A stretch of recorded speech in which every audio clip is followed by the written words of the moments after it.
all the talk about AI and data and how it's all going to be automated, true to a certain extent, but there's still ultimately going to be humans, people who have to make the decisions. The critical skill set will change. So we may well not need Excel experts in the future. We may well not need people who are good at number crunching or processing or that type of thing. But even more, you'll need that human layer on top that makes the right decisions. And so that's why I think soft skills are going to be the game changer. In many ways, AI, automation, digitalization, they're almost going to level things out across organization. What's going to make the difference? It's going to be the human that's making the decision at the end of it.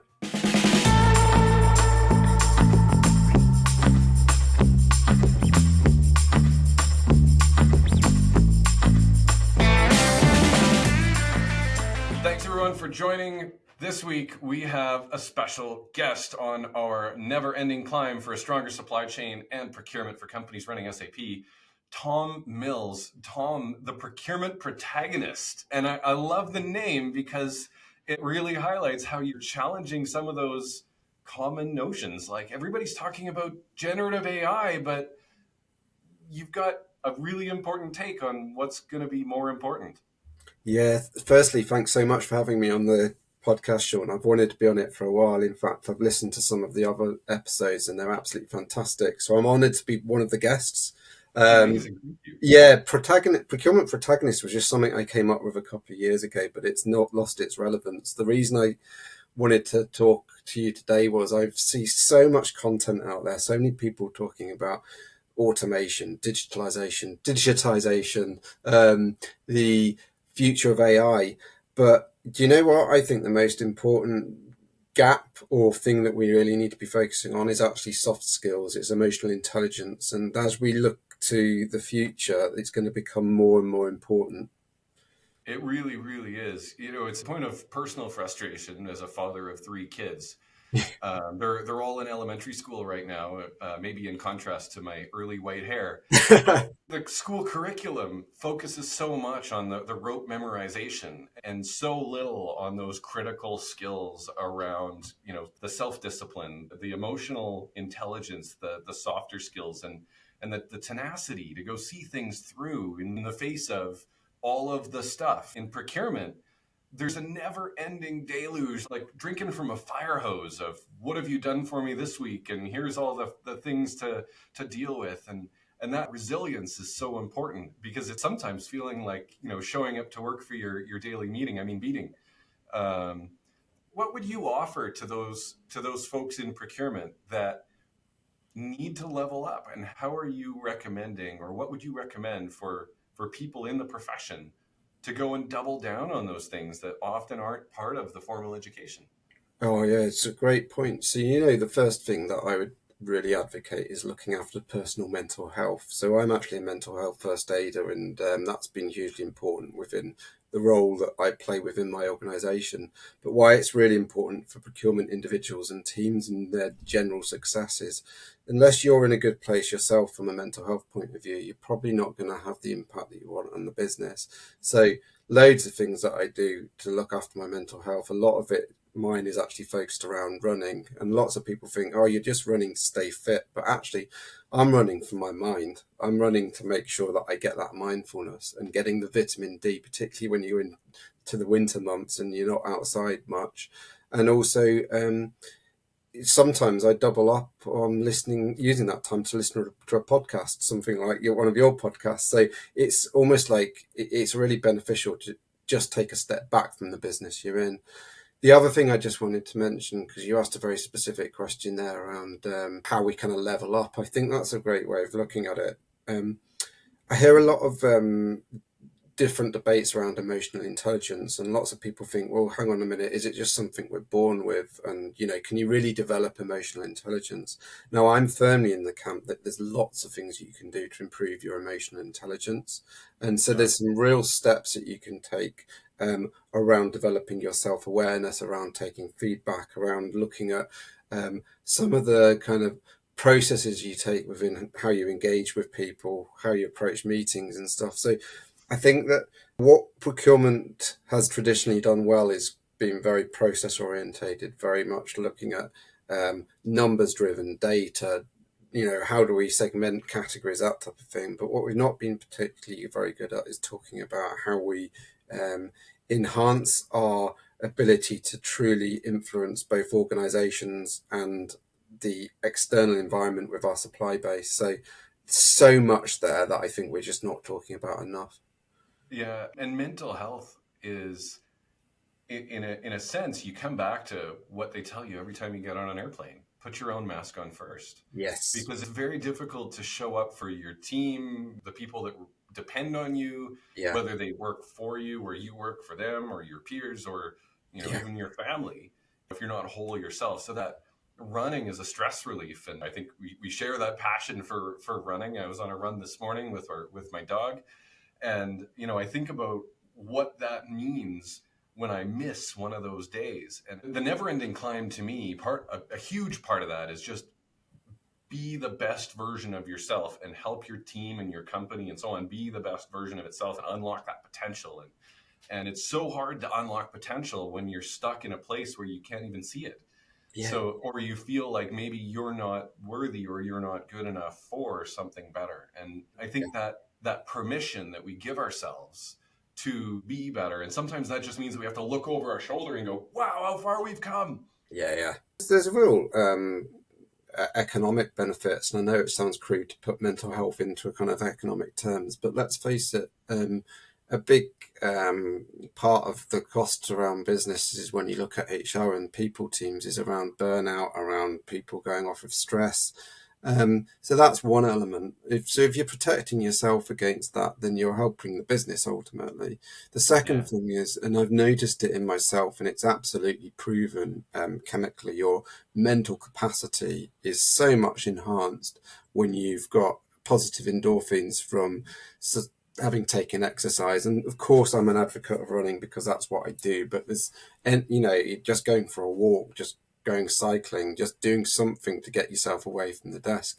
And actually, how many times, Sean, have you thought, oh, I've just replied to that email and I've put this, but I wish I hadn't. I wish I'd just given myself an hour just to stop and just think about it. And do you uh, know what? That might seem, flashbacks of yeah, just a yeah. few emails that you wish you hadn't sent. Yeah. No, and I'm going to be really specific. I did one today where I just thought, do you know what? I probably, firstly, I said too much, and secondly, my tone probably wasn't right. Funny enough, I only thought all of that while I was out running this afternoon. So, um, and now I'm thinking, do you know what? There was probably a different approach I could take there. My point is, you unlock a different side to your brain through exercise. So I think it's the Yeah. left side, the thinking, the creative side, and you think around things. I think procurement is quite often a desk driven environment, a kind of laptop driven environment. You're stuck there all day. And I think that reduces our mental capacity. The number one thing that is important for a procurement individual is how they influence positively within an organization. And if you're not even looking after your own mental capacity, you're not being as effective as you could possibly be. Yeah. So, full potential, that's what you're looking for. Yeah, unlocking, creating that full potential, and the energy that we bring, the intention, the intentionality that we bring, and the way that we show up and we talk to other people. When you show up dour and Yeah, get in line, and I'm working on these things, and you get some of those procurement teams that become the defenders of compliance and cost savings, yeah. and everybody else would do it wrong, and they're the only ones that can do it right, or you I get hate the those teams, by the way, Sean.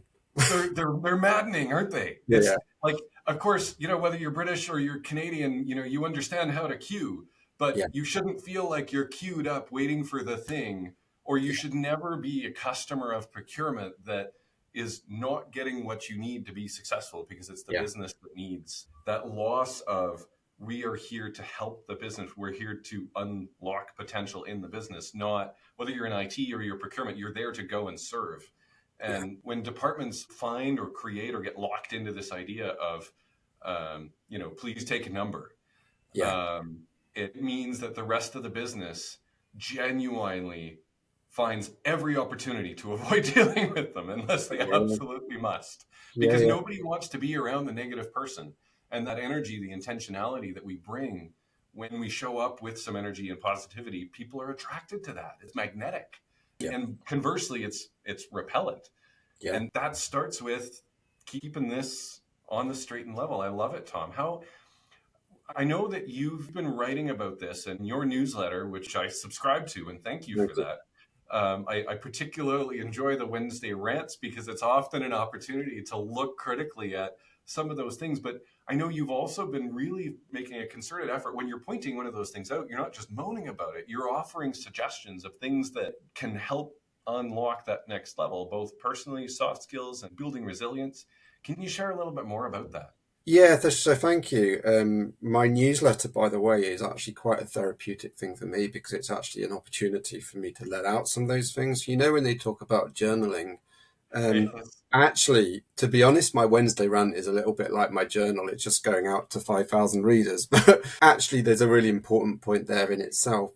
One of the things that I've started to do with my content is to start transitioning a little bit away from the kind of divisive, thought provoking, high level stuff to actually think, right, we need to start helping each other now as a community. So I'm trying to pivot a little bit towards creating a really actionable insight. So, you know, that whole thing of no one thinks they're an expert, but you're going to be an expert to someone. So, for example, there's things that I know now that I didn't know 2 years ago, which I wish I'd known 2 years ago. So, Yeah. I'm really breaking down some of the things, and it might be, you know, how to engage a difficult stakeholder, or what to do when something goes wrong in an RFP. Those types of insights, things that I've learned from my experience, my goal is to share those with other individuals so that they've got a point of reference. The reason that's really important to our conversation on mental health, Sean, is because I don't think procurement individuals are particularly traditionally very open. They're not very open about things. It's all like, we've got to keep this secret, we've got to be confidential, don't trust that person. And actually, I think that that's where procurement hasn't helped themselves in the past. So I'm really transitioning that. So now my newsletter, I give weekly insights on a Monday, which are very much here's the how to. Um, Guide on how to approach a certain situation. It could be something big like approaching an interview or approaching the first 90 days in role, or it could be something really small where there's a scenario that I've come across where I want to share with people. I'd encourage more people to do that type of thing because the more procurement can help each other, just the better environment it's going to be. So, yeah, Yeah. thanks for plugging that.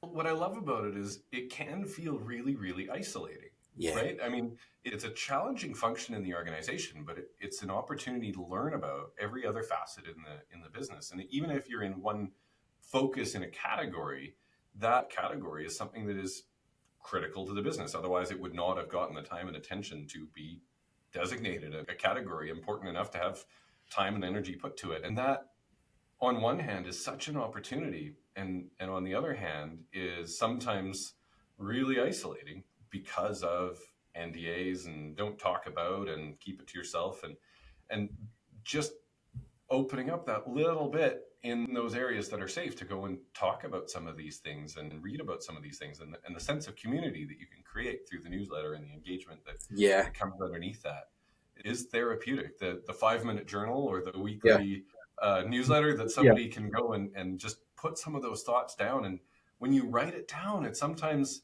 helps yeah, you really look at it differently. It's like a few of those emails that yeah, I can think back to one I really shouldn't have sent yeah, a few years ago. And if you'd written it down and you'd come back to look at it the next morning or even after going for a walk, you suddenly look at it so differently. yeah, And the soft skills, the community, or you say, hey, am I hallucinating something? Just give somebody a call. Like, yeah, yeah, I had this thing happen. What am I missing? And yeah. sometimes a small circle, like a personal mastermind kind of thing of people that you can have that conversation with is so powerful. There's just something I wanted to mention, Sean, and I just don't want to forget this, my strand of thought. One of the other pressures that procurement individuals have is that we have this overriding sense that we need to be right. And I don't mean that from a self righteous point of view, but we're there to protect the business in all sorts of ways. So we want to make sure that we don't make mistakes. And I don't know, again, whether this is something that will resonate with the audience, but I look back at my procurement career to date, and um, there's probably several times where I've made a mistake, whether I've missed a certain clause in a contract, or I've misinterpreted an auto renewal date, or you know those types of things that trip you up, and you think, oh my goodness, I can't believe that happened. And again, I think that because we've got that overarching thing of we want to be right, we want to be professional, we want to do the right thing by our business, there's even more of an onus on that than in any other function. Therefore, those things can really sit heavy on us. And I think it's one of my core values, Sean, is openness. And I'm trying to be really open and share these things to say, no, we're all human. I think one of my big sort of popular posts on um, LinkedIn is the future of procurement is being human. And I genuinely believe that. I'm not just stating that because it makes a good sound bite. Yeah. It really is. And then the second point, I'll carry on with my strand so I don't forget it. The all the talk about AI and data and how it's all going to be automated, true to a certain extent, but there's still ultimately going to be humans, people who have to make the decisions. The critical skill set will change. So we may well not need Excel experts in the future. We may well not need people who are good at number crunching or processing or that type of thing. But even more, you'll need that human layer on top that makes the right decisions. And so that's why I think soft skills are going to be the game changer. In many ways, AI, automation, digitalization, they're almost going to level things out across organization. What's going to make the difference? It's going to be the human that's making the decision at the end of it. Those humans, when we think about health span and lifespan, Yeah, one of the ingredients for a long and prosperous health span is that sense of connection with other people and a sense of community and friends and some of those long lasting quality friendships is, and it's near impossible to go have those without the soft skills to nurture and feed those, and it takes the investment, but the return is so there. yes, I love it, Tom. When I think about soft skills and procurement and what that means for the human beings that are there and yeah, how that investment in themselves and that investment in their mental health and the way that that can shift how team members show up for themselves, the people that they love and care about, the people that depend on them at work, and the people that look up to them and follow their example. yeah, I really hope that this message resonates with everybody because it's the part that we don't talk about enough. So I love that you've put together the newsletter to go and help highlight this on an ongoing basis, because that little bit of motivation to go and think about it is a curious thought is one yeah, thing, but when you invest in yourself over time and you put in that consistent effort, that kind of 1% better every day yeah, can really have the most amazing compound benefits. So, Tom, absolutely. thank you so much for showing up for the community. And I hope everybody that's watching can take a look at Tom's newsletter to help you on your never ending climb to a stronger, better you and a stronger supply chain and procurement for companies running SAP. Tom, thank you so much for joining us today. Absolute pleasure to be on the show. Thank you so much, and really enjoyed talking to you.